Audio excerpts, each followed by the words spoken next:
Voici un best-seller spécial. Bonjour Niki Depasse. Bonjour Didier, bonjour Lise, bonjour Philippe Besson. Bonjour Niki, bonjour à tout le monde. Alors aujourd'hui, on reçoit dans notre studio Philippe Besson pour son nouveau roman « Ceci n'est pas un fait divers », toujours chez Julia, votre éditeur attitré depuis tellement d'années maintenant que vous nous offrez de très jolis romans et des romans aussi de société. Et celui-ci en fait partie avec un fait divers qui n'est pas, ceci n'est pas un fait divers, sur les violences conjugale. Et ici, c'est l'histoire. Le narrateur va raconter l'histoire qui lui est arrivée avec son père qui a tué sa mère, avec sa petite sœur. Et vous vous rapprochez évidemment très fort de cette actualité, puisqu'on en parle beaucoup en ce moment. C'est une question bateau, mais je la pose quand même, Philippe Besson. Comment l'idée est venue, le terreau de cette histoire ? En fait, cette histoire, elle est née d'une rencontre avec un jeune homme qui est venu me voir un jour dans une librairie parce qu'il lisait mes livres. Et puis, nous avons sympathisé, nous nous sommes revus. Et puis, au bout d'un moment, j'ai fini par l'interroger sur son histoire familiale pour en savoir un petit peu plus sur lui. Et là, il m'a dit, il faut que je t'avoue quelque chose. Mon père a tué ma mère. Donc, ça m'a laissé évidemment dans une profonde sidération, stupéfaction, vous l'imaginez, même dans le silence, parce que c'est une phrase qui supporte assez peu la réplique. Et puis, beaucoup plus tard, j'ai fini par lui demander, mais pourquoi ne pas me l'avoir dit plus tôt ? Et là, il me dit, mais est-ce que tu sais, en fait, la mort de ma mère emporte tout, c'est ça qui compte, et nous, on compte pas, on est à côté. Et l'écrivain que je suis, tout d'un coup, il y a quelque chose qui s'allume quand on dit « je suis à côté », je me dis, peut-être que l'écrivain, il doit s'intéresser aux gens qui sont à côté. Et puis, il dit, je sais pas comment on en parlerait, on n'a pas les mots pour raconter ça. Alors, l'écrivain, là aussi, il a une lumière qui s'allume, parce que quand quelqu'un vous dit « il n'y a pas les mots », peut-être vous pouvez essayer de les trouver pour lui. Et je me suis dit, il faut que je raconte peut-être cette histoire-là, parce que c'est vrai qu'on parle beaucoup de féminicide à raison, parce qu'en France, en tout cas, nous, on en a un tous les 2 jours et demi, donc c'est un fléau. Et souvent, on ne pense pas aux victimes collatérales, c'est-à-dire aux proches, et notamment aux enfants qui doivent vivre aussi ce fléau et vivre après ce fléau. Et j'ai eu envie de raconter leur histoire. Alors, cette phrase, ceci n'est pas un fait divers, elle pourrait être collée à Magritte, évidemment, mais c'est un livre très bouleversant dans le sens où les faits sont là, il y a une extrême violence aussi dans l'acte et surtout dans ce que le narrateur va raconter, parce qu'il va devoir se reconstruire, il va devoir vivre avec ça, la culpabilité aussi de ne pas avoir été présent, puisque il n'a pas assisté à cet acte, mais par contre, sa sœur, oui. Il y a aussi chez vous cet intérêt pour raconter l'histoire et pour intéresser justement les personnes, de dire c'est pas juste un fait divers, c'est quelque chose d'important, il faut regarder ça, c'est quelque chose qui compte, on doit arrêter, on doit aider ces gens. Oui, c'est-à-dire que... Il y a des signes avant-coureurs. Oui, le titre vient de ça, de la volonté chez moi de dire que ça n'est pas un fait divers ou pas seulement un fait divers, parce que jusqu'à aujourd'hui, les féminicides, c'est plutôt une ligne dans un journal, et puis la page d'après, on parle du tiercé ou des sports. Oui, les gens s'en moquent. Voilà, et où c'est une statistique dans un décompte macabre. Ce décompte est nécessaire. On nous dit, cette année, il y a eu 146 féminicides. C'est très important de le dire, mais... Et puis après, on passe à autre chose. Et moi, j'ai envie de dire, c'est une histoire humaine, c'est une vie emportée, des vies dévastées à côté. Et donc, je me situe à hauteur d'homme, si je puis dire, ou de femme, et j'essaie de raconter, comme le romancier que je suis, avec l'émotion, avec le sensible, pour que ça éveille peut-être un petit peu les consciences. Et c'est vrai que ce frère et cette sœur, ils sont unis dans la douleur, dans le chagrin, et ils sont unis aussi dans la colère, parce que leur mère, qui est la figure d'amour par excellence, a été tuée par leur père, qui est supposé être la figure de protection, et ils savent pas comment se comporter vis-à-vis de ce père. Et vous le disiez, ils sont aussi unis dans une forme de culpabilité, parce que on se pose toujours la question de savoir, mais pourquoi je n'ai rien vu ? Pourquoi je n'ai rien perçu ? Pourquoi je n'ai rien vu venir ? Et si j'avais perçu les choses, est-ce que j'aurais pu les empêcher ? Et ce qui est idiot, enfin, parce qu'au fond, dans cette histoire, le coupable, on le connaît dès le départ, c'est le père. C'est le seul coupable. Et c'est aussi en ça que le titre s'explique, c'est que ça n'est pas un fait divers parce que c'est d'abord un fait de société. Un fait de société, ça veut dire quoi ? Ça veut dire qu'il faut tordre le cou à cette fable absurde qu'est celle du crime passionnel sur laquelle nous avons vécu pendant des années. Le crime passionnel, je rappelle, c'est « il aime tellement sa femme qu'il la tue ». Vous voyez ? Alors, il faut se répéter la phrase dans notre tête pour voir à quel point elle est débile.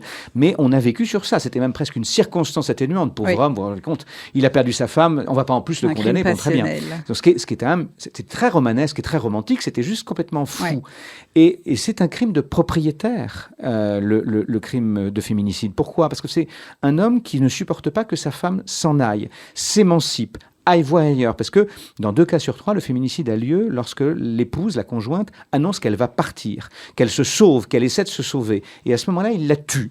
Il l'a chosifiée avant et il la tue à ce moment-là. Donc c'est un crime de propriétaire. Donc ça dit quelque chose d'une société qui est fondée sur le patriarcat. Je suis un homme, je vois très bien de quoi il s'agit, ou sur la domination masculine. Et donc il faut qu'on sorte de ça. Le féminicide nous oblige à nous poser la question des violences conjugales aujourd'hui. Alors, on va demander à Lise si elle a quelques questions à vous poser. Oui, bien sûr, j'en ai évidemment.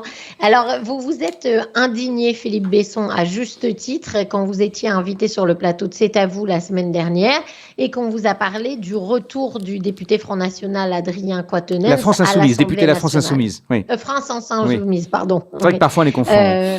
Oui, disons que sur l'antisémitisme, ils sont d'accord. Ça doit être pour ça que ça fait une confusion dans mon esprit. Donc, son retour à l'Assemblée nationale, alors qu'évidemment, il a été accusé de violence conjugale. Condamné pour violence conjugale, c'est ça qui est fou. C'est que cet homme, effectivement, a reconnu avoir giflé son épouse, l'avoir harcelé. La justice l'a condamné pour cela à plusieurs mois de prison. Mais comme il n'a pas été déclaré inéligible, il a le droit, effectivement, de siéger à l'Assemblée nationale. Et ça me rend fou, cette histoire, parce que voilà un homme, encore une fois, condamné pour violence conjugale et qui revient au Parlement pour faire la loi, puisqu'au Parlement, on fait la loi. Vous imaginez le message qu'on envoie aux femmes, aux victimes. C'est-à-dire que voilà un homme qui, en toute impunité, dit écoutez, j'ai aucun problème et je fais comme si de rien n'était. D'ailleurs, il a donné une interview à la télévision dans laquelle il expliquait que c'était presque la faute de sa femme, cette histoire. J'exagère, mais enfin, en tout cas, il y avait quelque chose de cet ordre-là, ce qui était quand même particulièrement choquant. Et je pense qu'il ne comprend pas ce qui se passe et ce qui se joue, surtout dans un parti qui nous explique matin, midi et soir qu'il est très engagé contre les violences conjugales, ce qui est très bien de le dire, ça serait encore mieux de le faire. Et donc, je suis assez choqué par ça. Et donc, c'est vrai que je trouve ça d'une grande indécence, pour ne pas dire autre chose. Voilà, ça veut dire que vraiment les combats restent à mener. Ça veut dire qu'on est très très très très très loin d'avoir remporté ce combat-là. Hein. Alors, je ne sais pas si tu as encore une autre question, Lise. Oui, mais vas-y, oui. Niki. En fait, on va un peu revenir au roman en lui-même, puisque dans ce travail de reconstruction que vous évoquez, que le narrateur évoque, il y a non seulement ce travail de reconstruction, mais il y a également le stress, le traumatisme que ça engendre. C'est-à-dire que l'histoire, elle n'est pas terminée. Elle va continuer sur un laps de temps qui va être plus ou moins long. Oui, c'est-à-dire qu'on fond le féminicide est le point de départ du roman et de l'histoire. Et après, ces enfants, ce frère et cette sœur, ils doivent traverser toutes les stations de ce calvaire. Donc, ils doivent effectivement, le frère va aller reconnaître le corps de sa mère. Ils doivent organiser des obsèques. Ils doivent surtout organiser la vie matérielle et concrète juste après ça, parce que le crime a eu lieu dans la maison familiale. Donc, la maison familiale est devenue une scène de crime. Ils n'ont donc plus accès à cette maison dans laquelle ils ont tous leurs souvenirs, dans laquelle ils ont grandi. Ils ont eu leur enfance, leur adolescence, et tout ça c'est terminé.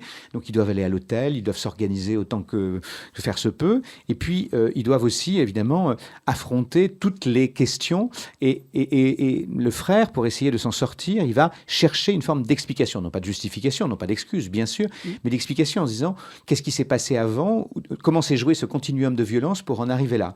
Et puis aussi, il faut effectivement se reconstruire. Le procès, par exemple, est l'occasion de tenter de faire son deuil, de tenter de passer à autre chose. Mais on voit bien que ce sont des êtres qui ont été plongés dans des profondeurs et dans des eaux très sombres, et il faut qu'ils remontent à la surface. La question est, est-ce qu'ils auront assez de souffle, de respiration pour remonter à la surface à temps, parce qu'ils suffoquent, ces enfants. Mais c'est un travail effectivement long, difficile, compliqué, de reconstruction, de résilience pour ces deux enfants. Oui, et c'est vrai que dans notre société, on pointe du doigt parce qu'il reste des enfants de meurtriers, surtout quand les victimes, c'est dans le clan familial que ça se passe. Et là, le regard de l'autre est important, c'est-à-dire qu'il faut se reconstruire avec ce regard constant de dire tu es fils de meurtrier ou tu es fille de meurtrier. Oui, c'est ça, c'est-à-dire qu'à la fois il suscite la compassion, la sympathie, la pitié, mais en même temps il suscite l'interrogation en se disant mais comment ils n'ont rien vu venir, et puis on les tient un peu à l'écart au fond, quelle famille, et bon, c'est compliqué, et eux-mêmes les enfants sont souvent dans une très grande ambivalence. Alors le narrateur, mon héros, lui, il décide que vis-à-vis de son père, il a un avis tranché, s'il considère que c'est blanc ou noir, cet homme n'est plus son père, il est devenu un meurtrier, il le cantonne dans le rôle de meurtrier. Mais pour Léa, c'est la autre petite chose. sœur, c'est différent, ce qui est complètement compréhensible, et ça arrive très souvent l'identité du père, pour les je enfants, c'est suppose. qu'effectivement, 5 minutes avant le crime, cet homme était son père et elle l'aimait. Donc elle ne peut pas se débarrasser de l'amour comme ça. Donc elle est dans une ambivalence terrible, et c'est d'ailleurs ça qui souvent... Dans un mutisme aussi, voilà, vous expliquez ça qui perturbe considérablement les enfants. Elle ne sait plus comment se débrouiller, elle n'a pas les mots, elle ne sait pas si elle doit continuer à voir cet homme ou non. Elle a beaucoup de mal à se reconstruire à cause de cela. Et c'est vrai que c'est très très difficile. Mais vous savez, c'est comme les victimes de violences conjugales. Souvent, on est frappé parce qu'elles quittent leur mari, puis elles y retournent. Et on dit, mais pourquoi elles y retournent Et souvent, d'ailleurs, elles y retournent plusieurs fois avant que ça se termine vraiment très mal. Et en fait, elles y retournent parce qu'il reste de l'amour, parce qu'il y a eu quelque chose à un moment. Il y a eu un lien, il y a eu un couple, en l'occurrence, entre cet homme et cette femme. Il y a eu une famille. Et donc, comment vous faites pour faire le deuil d'une famille entière? C'est ça qui est très compliqué. Donc, ils doivent avancer avec ça. Et c'est vrai que dans le livre, à chaque passage, on se dit mais pourquoi? On se questionne en disant pourquoi il est arrivé à ça? Qu'est-ce qui a fait que, même si il revendique sa masculinité, un peu toxique, sa masculinité, c'est moins qu'on puisse dire. Tout à fait. Elle est très soumise. Il faut toujours, de toute façon, dans un couple, qu'à un moment donné, ça bascule. Il n'y a pas l'équilibre. Un couple, c'est une balance, et à un moment donné, la balance va peser du côté obscur de la chose. Au fond, ce qui m'intéressait, c'était de raconter le mécanisme. Le mécanisme et comment on en arrive à ça. C'est-à-dire qu'au fond, ce sont des gens qui se sont aimés au début. Vous savez, les histoires d'amour, elles commencent comme des histoires d'amour. On se plaît, on va l'un vers l'autre, on tombe vaguement amoureux, on est un peu joyeux. Et ils ont été ceux-là, Cécile et Franck, mes deux personnages, le mari et la femme. Et puis, petit à petit, ça se gangrène. C'est-à-dire qu'il y a un enfant qui arrive, qui n'est pas complètement désiré. Il y a un père qui ne sait pas très bien se comporter vis-à-vis de ce fils. Et puis après, il y a un père qui est en situation d'échec professionnel. Donc, il macère dans une forme de rancune et de frustration. Et puis, petit à petit, arrive une sorte de paranoïa et de jalousie, ce qui est souvent assez classique là aussi. Et donc, cette jalousie, elle se transforme en toxicité masculine, justement, en besoin d'emprise sur la femme qui est accusée de tous les maux et qui elle-même, donc, tout d'un coup, se tait et se terre. C'est-à-dire que le problème aussi, c'est que pourquoi ne voit-on pas les signaux faibles qui sont envoyés? Précisément parce qu'ils sont faibles. Une femme qui cesse de se maquiller, qui porte des vêtements plus amples, qui est beaucoup plus triste, mais qui dit non, ça va aller. Qui vit reclus, qui abandonne sa famille extérieure. Mais le problème, il est que souvent, les victimes de violences conjugales, elles se taisent parce qu'elles ont honte ou parce qu'elles sont sous emprise. Donc, c'est très difficile de savoir ce qui se produit. Et quand on comprend ce qui se produit, il est trop tard. Mais c'est vrai que c'est le produit d'un continuum de violence. C'est-à-dire que les choses se sont aggravées petit à petit, mais on n'a pas vu ce curseur bouger. On n'a pas vu les choses changer. Et quand on comprend ce qui s'est passé, quand on réunit tous les indices ténus qui s'étaient accumulés avec les années, souvent, il est trop tard. Comment expliquer qu'aujourd'hui, il y a plus de féminicides que il y a 10 ans? Ou alors on en parlait moins peut-être? On en parlait beaucoup moins parce que justement, c'était pas répertorié.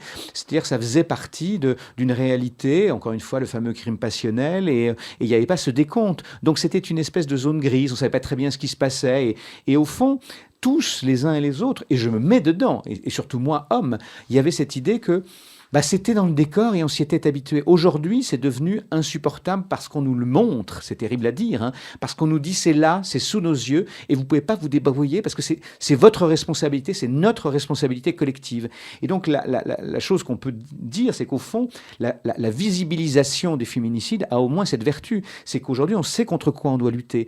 Et du coup, la prise en charge aussi est mieux faite aujourd'hui. Parce qu'il y a par exemple 10 ou 15 ans, une femme qui rentrait dans un commissariat ou une gendarmerie pour déposer plainte, on la regardait en disant, écoutez madame, c'est des histoires de couple, tout ça, c'est une querelle, on veut te marier.